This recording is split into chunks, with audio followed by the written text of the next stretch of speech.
ये made in China policy है, इसको तो आपने बहुत करीब से देखा होगा। पिछले 10 साल में क्या क्या चेंज आया है चाइना में इस पॉलिसी के बाद, और ख़ास तौर पर जो इकोनॉमी थी चाइना की, उसको इससे कितना फ़ायदा पहुंचा है?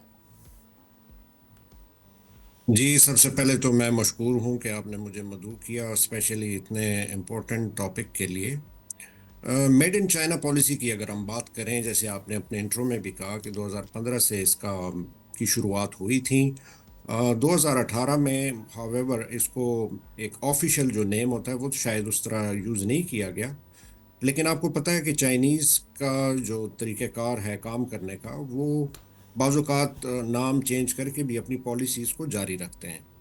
अच्छा, सबसे पहले मैं ये कहना चाहूँगा कि इसकी ज़रूरत क्यों पेश आई, यानी कि मेड इन चाइना पॉलिसी है क्या? देखें, इसके 2-3 बड़े अहम नुकात हैं। सबसे पहले तो हम ये कहते हैं कि ये एक विज़नरी पॉलिसी थी, जिसका आपने अपने इंट्रो में भी कहा कि बेसिक जो उसका पर्पज़ ये था कि ग्लोबल कॉम्पिटिटिवनेस को चाइना जिस पे डिपेंड करता है फ़ॉरेन टेक्नोलॉजी के ऊपर, उसका इन्हिसार कम करना है।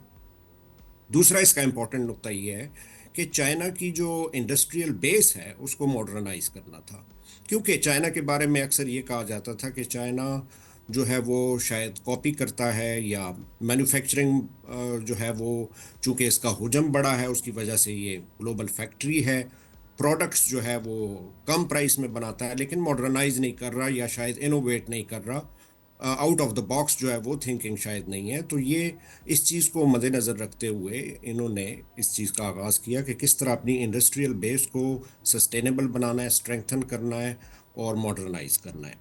दूसरा जो इम्पोर्टेंट नुक्ता है कि जिस तरह हमने कहा कि फॉरेन टेक्नोलॉजी के ऊपर उसकी जो डिपेंडेंस है उसको कम करना है।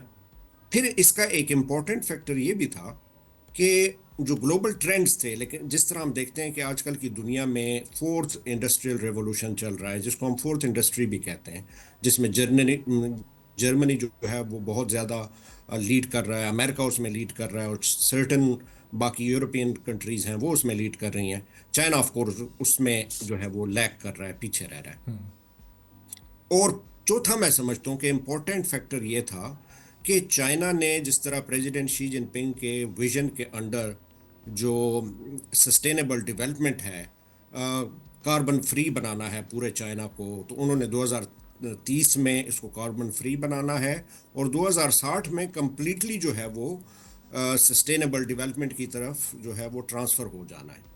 तो ये चाइना की जो सस्टेनेबल डेवलपमेंट थी, इसको भी मद्देनज़र रखा गया। अब ये भी देखते हैं कि क्या इससे अचीव क्या हुआ है। देखें, इंपोर्ट जो डिपेंडेंसी है चाइना की, वो काफ़ी हद तक कम हुई है। जहाँ तक हम मेमोरी चिप्स की बात करते हैं, मेडिकल डिवाइसेस की बात करते हैं, ईवीज में इस वक्त चाइना जो है वो लीड कर रहा है। जो लोकलाइजेशन पॉलिसीज़ हैं चाइना की, उस पर बहुत ज़्यादा काम किया गया। जिस तरह के हाई टेक जो मॉडर्न इंडस्ट्रीज़ हैं उस पे काम कर रहे हैं, हाई स्पीड रेल्स बना रहे हैं, उसकी ब्रेक्स बना रहे हैं, उसके पार्ट्स बना रहे हैं, ना सिर्फ बना रहे हैं बल्कि ग्लोबल साउथ को अब वो एक्सपोर्ट भी कर रहे हैं। और जिस तरीके से मैंने कहा ना कि यहाँ पे इस चीज़ के ऊपर चाइना की जो पॉलिसीज़ हैं उसमें बहुत हद तक कमिटमेंट नज़र आती है। चाहे हम अगर प्रेसिडेंट शी जिनपिंग की इनिशिएटिव्स की बात करें, बेल्ट एंड रोड की बात करें, उसके अलावा ग्लोबल डेवलपमेंट इनिशिएटिव की बात करें, ग्लोबल सिविलाइजेशन इनिशिएटिव की बात करें, और जितने भी इकदामात उठाए गए हैं, ग्लोबल सिक्योरिटी डेवलपमेंट इनिशिएटिव की बात करें, जितने भी इकदामात उठाए गए हैं वो वक्त से पहले पूरे हो जाते हैं। तो एक इम्पॉर्टेंट बात ये मैं करना चाहता हूँ यहाँ जी। पे, जिस तरह प्रेसिडेंट डोनाल्ड ट्रंप ने जो पेरिस एग्रीमेंट है उससे पुल आउट किया, जो कि मैं समझता हूँ कि एक बहुत गैर जिम्मेदाराना रवैया स्पेशली अमेरिका की तरफ से, जो कि रिस्पॉन्सिबल है। देखें, आजकल बात होती है जो अंडर डेवलपिंग स्टेट्स हैं उनके ऊपर ज़्यादा नुक्ताचीनी की जाती है, उन पे ऊपर ज़्यादा क्रिटिसिज्म किया जाता है। मिसाल के तौर पे पाकिस्तान की बात करता हूँ। अगर हम अपना टोटल शेयर देखें कि हम कितनी कार्बन जो है वो एमिशन करते हैं, तो मेरा ख्याल है 1% भी नहीं है।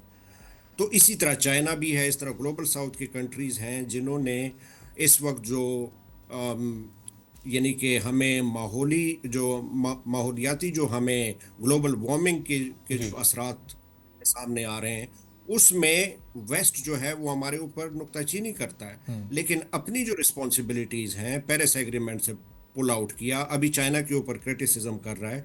उसकी वजह यह है कि चाइना एक सस्टेनेबल और एक अल्टरनेटिव टेक्नोलॉजी ना सिर्फ दे रहा है और बल्कि बाकी कंट्रीज को भी दे रहा है। सही। और सबसे जैसे बड़ी साहब ये मिसाल 2015 में जब ये मेड इन चाइना पॉलिसी का आगाज़ हुआ, उस वक्त चाइना की जो ओवरऑल इकोनॉमी और जीडीपी का साइज था वो 11 ट्रिलियन के आसपास था। आज हम 2025 में देखते हैं 19 ट्रिलियन को क्रॉस कर चुका है। अब हम अगर जो इस वक्त जंग के में जो इस वक्त ममालिक मसरूफ़ थे, पाकिस्तान और इंडिया, उनकी साइजेस देखते हैं इकोनॉमी के, वो एज़ कम्पेयर टू चाइना बहुत छोटे हैं। फ्रांस से इस वक्त मुकाबला चाइना का हथियारों की मद में हुआ। फ्रांस का भी हम साइज़ देखते हैं तो वो 10 साल पहले कोई 2.4 ट्रिलियन था उनका साइज़, अभी वो 3.2 पर पहुँचे हैं। पाकिस्तान का तो बहुत ही मिनिमल 300 बिलियन था 2015 में, अभी वो 346 बिलियन पे खड़ा है। इंडिया 2.1 ट्रिलियन था जो अब डबल कर चुका है अपने साइज़ को, 4.1 इस वक्त ट्रिलियन है, लेकिन वो चाइना से बहुत पीछे। तो ये इस पॉलिसी ने इकोनॉमी को बूस्ट करने में और इस जीडीपी के साइज़ को बढ़ाने में कितना अहम किरदार अदा किया है?